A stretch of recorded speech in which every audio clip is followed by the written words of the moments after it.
Hello everyone, I am Dan Stapleton and this is Jared Petty. Hi. We are the bearers of sad news in that EA has announced that Maxis and Emeryville, the developers of the SimCity franchise, the Spore franchise, such as it is, they have closed up that studio as of now, which is a big shame because that studio has a long legacy.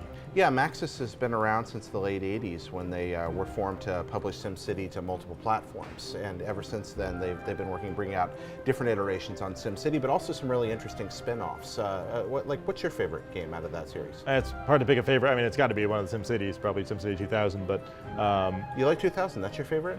That one has a lot of strong memories for me. But I mean, going back even further than that, SimAnt was just a crazy game. I love that. SimAnt was brilliant. Yeah, I played a lot of SimAnt on my old Mac SE back in the day. I like a lot of their games, and SimEarth as well, were very kind of formative experiences for me. Yeah, SimEarth was an important one for me. I played a lot of that on a Macintosh at school. I was supposed to be studying in the library during study hall, and I'd be sitting and playing black and white SimEarth on a Mac, and it was actually a tremendous amount of fun, especially if you cheated, which I really enjoyed doing. Well, it is a god game, and that's you know the whole thing about being omnipotent is to cheat. Absolutely, you get this wonderful sandbox, and the Sim games are really good at this. You know, now we take this for granted. It's in all kinds of games, even multi-genre games. We see these kind of world-building elements. But back then, it was a fairly new thing to give you an open area and just let you create a system and then watch it work. And that was something that the Sim games, at their best, did better than almost anybody. Yeah, that's something Will Wright in particular is known for designing. He was one of the founders of Maxis along with Jeff Braun, and they I think once Will Wright left Maxis was kind of the beginning of the end for them.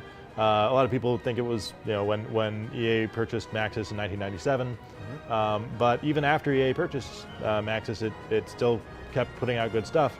SimCity 3000 and SimCity 4 both came out after that. The Sims came out after that. The Sims 2. I think The Sims 2 was Maxis's last great game. The Sims 2 was pretty spectacular, and it is important to note that, according to EA at least, the Sims series will not be affected in any particular way by this. Really, this is kind of everything else outside of the Sims. And the reason for that is that The Sims 3 and The Sims 4, Sims 3 and all of its expansions, Sims 4, were developed by a separate group, which is Maxis was based in Emeryville, which is in the East Bay, and EA's campus is in Redwood Shores, which is on the peninsula. That's where the Sims studio is. They were kind of remerged under the Maxis banner, but they're still a separate studio that continues to operate. Now, I am really sad to see this property go away. I know a lot of people were disappointed with the last SimCity game, and there's some pretty good reasons for them to be, but still, that's a studio with a lot of pedigree, and it's a shame to see them shut down. Our sympathies go out to those people that lost their jobs today, and we hope they all find work soon.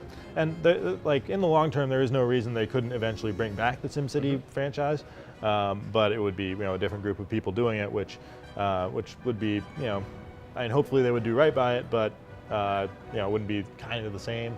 And it has to be said that the last 10 years of Max's life was not very good.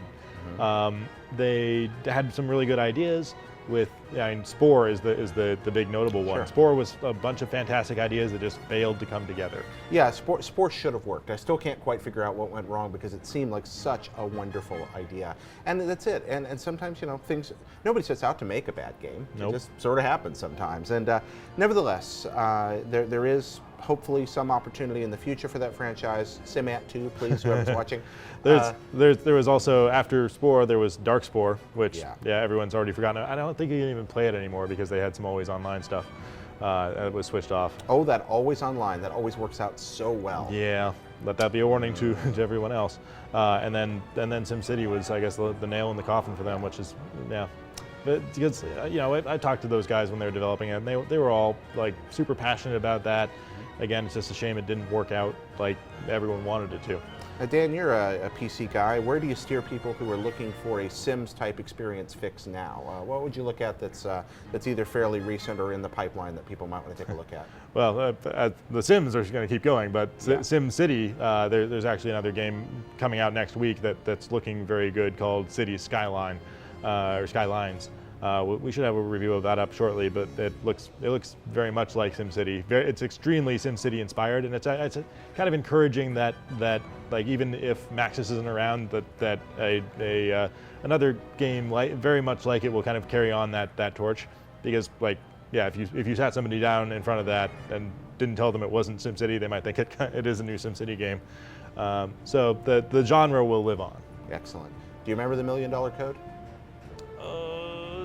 No. No, neither can I. I'm disappointed in myself. Oh. That's what happens when we get old. We lose our hair, we lose our minds. You put me on the spot. All right, well, for more on city builders, stick with IGN.